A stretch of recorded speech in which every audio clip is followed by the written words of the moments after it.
Hello students, कैसे हैं आप सब। आई होप आप सब बहुत अच्छे से होंगे और अपनी पढ़ाई मन लगाकर कर रहे होंगे। तो welcome to my channel Pooja special व्याकरण क्लासेस। आज का टॉपिक है उपवाक्य यानी कि क्लॉज। देखिए, लास्ट क्लास में हम लोगों ने फ्रेज यानी पदबंध के बारे में पढ़ा था। तो पहले हमने फ्रेज के बारे में पढ़ा, आज हम क्लॉज के बारे में पढ़ेंगे यानी कि उपवाक्य जिसे कहते हैं हिंदी में। और ये मैं आपको पहले भी बता चुकी हूँ, जब मैंने वाक्य चैप्टर पढ़ाया था तो उसमें मिश्र वाक्य जब पढ़ाया था तो उसमें उपवाक्यों के बारे में बात करी थी कि सरल प्रधान वाक्य या आश्रित उपवाक्यों के बारे में हमने बात की थी। लेकिन आज मैंने सोचा कि आपको मैं पूरा डिटेल में उपवाक्य के बारे में बता दूं। तो चलिए फिर शुरू करते हैं। उपवाक्य पहले तो देखते हैं उपवाक्य होता क्या है। ठीक है, उपवाक्य के लिए उपवाक्य वैसे तो कुछ नहीं है, सरल वाक्यों को ही जोड़कर उपवाक्य बन जाता है। ठीक है, जब एक वाक्य में एक से अधिक वाक्य होते हैं तो उसे उपवाक्य कहते हैं, जिसमें कि एक प्रधान उपवाक्य होता है और दूसरा आश्रित उपवाक्य होता है। चलिए अब समझते हैं। देखिए वाक्य, देखिए मोहन स्कूल जाता है। ठीक है, मोहन स्कूल जाता है, इसमें क्या है, एक उद्देश्य है। वाक्य क्या होता है जिसमें एक उद्देश्य होता है और एक विधेय होता है। तो मोहन उद्देश्य है, स्कूल जाता है विधेय है। सेकंड सेंटेंस देखिए, रीता बाजार जाती है। रीता उद्देश्य है, बाजार जाती है, ये सरल वाक्य है, वाक्य जिसे कहते हैं। अब देखिए थर्ड सेंटेंस देखिए, मोहन स्कूल जाता है और मन लगाकर पढ़ता है। अब मोहन स्कूल जाता है और मोहन मन लगाकर पढ़ता है, इसको हमने और से जोड़ दिया, समुच्चय बोधक और से हमने दो सेंटेंसेस को जोड़ दिया। फोर्थ है, वह बालक खड़ा हो जाए जिसने शीशा तोड़ा है।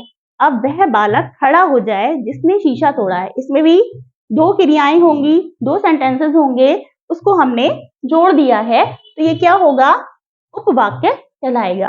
तो अब यही इसकी परिभाषा है जो देखिए, जब एक वाक्य में एक से अधिक क्रियाएं होती हैं, मतलब अब आपका ये एक ही वाक्य है, मोहन स्कूल जाता है और मन लगा के पढ़ता है, यानी जाता है और पढ़ता है, दो क्रियाएं हो गई, एक से अधिक क्रियाएं हो गई, दो सेंटेंसेस हो गए।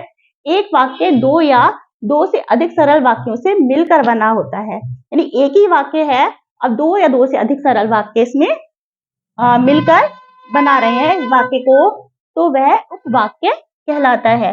उपवाक्य में क्या होता है, एक प्रधान तथा एक या एक से अधिक आश्रित उपवाक्य होते हैं। जैसे देखिए, अब मोहन स्कूल जाता है और मन लगाकर पढ़ता है। एक तो मोहन स्कूल जाता है, इसमें तो मतलब मोहन और मतलब ये मोहन स्कूल जाता है, ये प्रधान वाक्य है, और मन लगाकर पढ़ता है, ये क्या है, इसमें आश्रित है।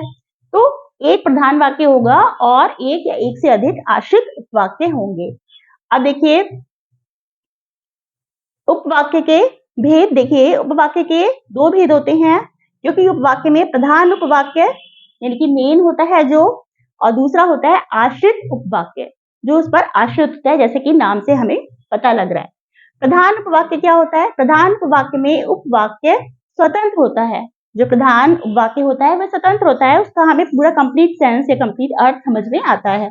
वह किसी दूसरे उपवाक्य पर निर्भर नहीं करता, अर्थ के लिए किसी दूसरे वाक्य पर निर्भर नहीं करता, उसका कंप्लीट अर्थ होता है, अपने आप में स्वतंत्र होता है वह।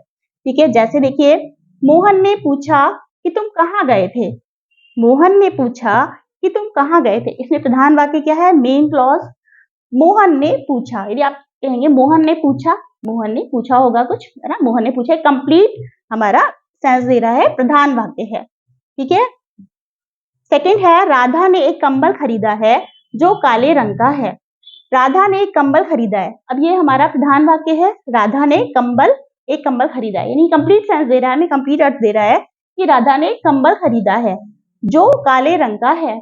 अब जो काले रंग का है ये आश्रित उपवाक्य है, अभी इसके बारे में हम लोग पढ़ते हैं डिटेल में। दूसरा प्रकार है आश्रित उपवाक्य।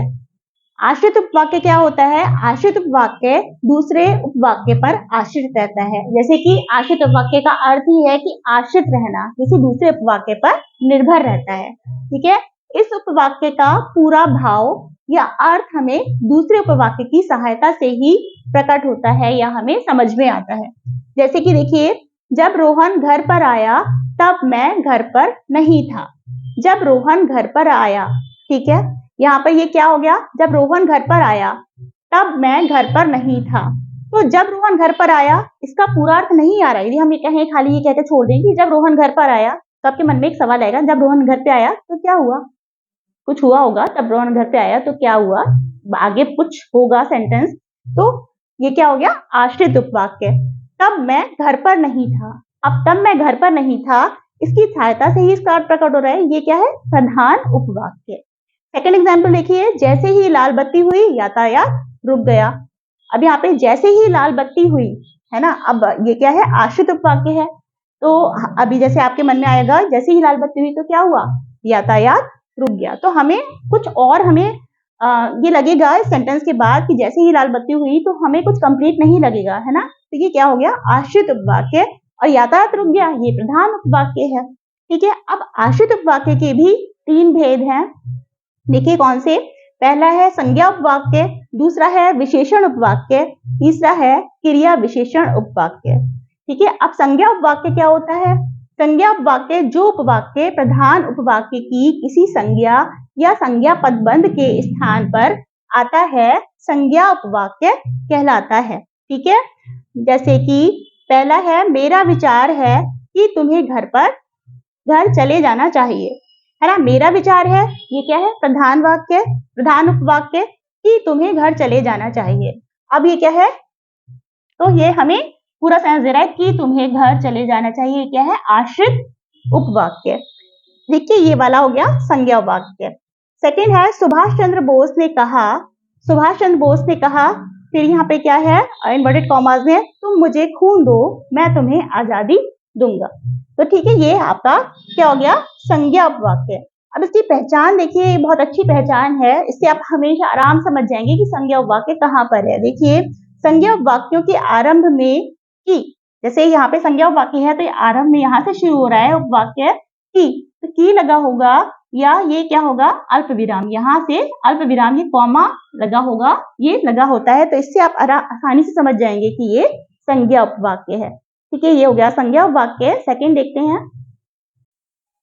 तो दूसरा इसका प्रकार है विशेषण उपवाक्य। आश्रित उपवाक्य का ही दूसरा प्रकार है विशेषण उपवाक्य। जो उपवाक्य मुख्य उपवाक्य में आए संज्ञा शब्द की विशेषता बताता है, वो विशेषण उपवाक्य कहलाता है। जैसे जिसने शीशा तोड़ा है वह खड़ा हो जाए। ठीक है, अब इसमें क्या है, जो मुख्य उपवाक्य वह खड़ा हो जाए, जिसने शीशा तोड़ा है, इसकी क्या विशेषता बता रहा है, वह बच्चा या वह स्टूडेंट खड़ा हो जाए जिसने शीशा तोड़ा है, तो इसकी विशेषता बता रहे हैं, जिसने शीशा तोड़ा है। ठीक है, तो ये क्या हो गया, विशेषण उपवाक्य। ऐसी सेकंड एग्जांपल है, जो अपराधी पकड़ा गया वह खतरनाक था। तो कौन खतरनाक था, वह खतरनाक था, कौन, जो अपराधी पकड़ा गया। ठीक है, तो यहाँ पे क्या हो गया, विशेषण उपवाक्य। इसकी भी पहचान है, देखिए इसमें अधिकतर आश्रित उपवाक्यों में जो, जिस, जिसने, जिससे, जिसको, जिन्होंने, जिन्हें, जिनको आदि शब्द लगे होंगे, तो आप समझ जाइएगा कि वहां पर विशेषण उपवाक्य है। आप इसे चाहे तो नोट कर लीजिए कि ये शब्द पहचान के हैं, ये बहुत इंपॉर्टेंट है। यदि आप नोट कर लेंगे तो इजीली आप समझ जाएंगे ये विशेषण उपवाक्य है। थर्ड है क्रिया विशेषण उपवाक्य। अब क्रिया विशेषण तो आप जानते हैं, जो क्रिया की विशेषता बताते हैं। अब इसी को उपवाक्य में, जो उपवाक्य प्रधान उपवाक्य की यानी मुख्य उपवाक्य की क्रिया की विशेषता बताता है, वो क्रिया विशेषण उपवाक्य कहलाता है। जैसे एग्जाम्पल देखिए, जब मैं स्टेशन पर पहुंचा तब गाड़ी जा चुकी थी। जब मैं स्टेशन पर पहुंचा तब गाड़ी जा चुकी थी। अब गाड़ी जा चुकी थी, जा चुकने की क्रिया की है, और क्या बता रहे हैं, कब पहुंचा मैं, जब मैं स्टेशन पर पहुंचा, तो समय के बारे में बता रहे हैं। ठीक है, सेकंड है, जहां मेरा घर है वहां आसपास बड़ी बड़ी दुकानें हैं। तो यदि हम कहाँ का क्वेश्चन करेंगे कि कहाँ पर बहुत बड़ी बड़ी दुकानें हैं, जहां मेरा घर है। ठीक है, थर्ड है, यदि बारिश होती तो फसल अच्छी होती।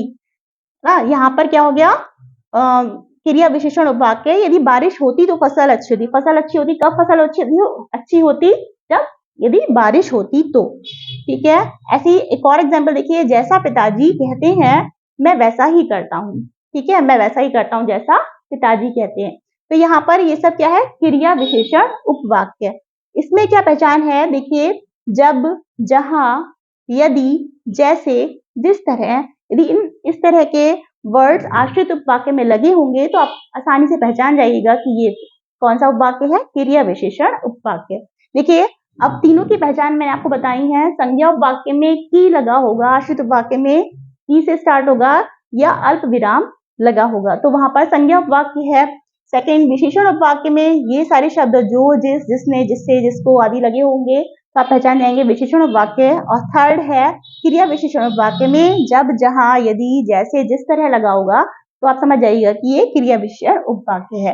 तो ये तीनों वाक्य हो गए। ये केवल आपके ही नहीं, 10th 12th सभी स्टूडेंट्स के लिए, इसके अलावा तो जरूरी है ही, मतलब इम्पोर्टेंट है ही, लेकिन जो बच्चे स्टूडेंट्स प्रतियोगी परीक्षाओं की तैयारी कर रहे हैं, कॉम्पिटिटिव एग्जाम्स की तैयारी कर रहे हैं, उनमें भी ये क्वेश्चंस बहुत पूछे जाते हैं। उनमें भी इस तरह पूछा जाता है कि ये कौन सा बताइए, कौन सा उपवाक्य है, वाक्य देकर पूछा जाता है उपवाक्य कौन सा है। तो वो भी अच्छी तरह से ध्यान से समझ लें, इसलिए मैंने पहचान भी बताई है। तो इस पहचान के आप आसानी से इस पहचान से समझ जाएंगे। तो यदि वीडियो अच्छी लगी हो तो आप इसे लाइक कीजिए, शेयर कीजिए, सब्सक्राइब कीजिए। Thank you so much.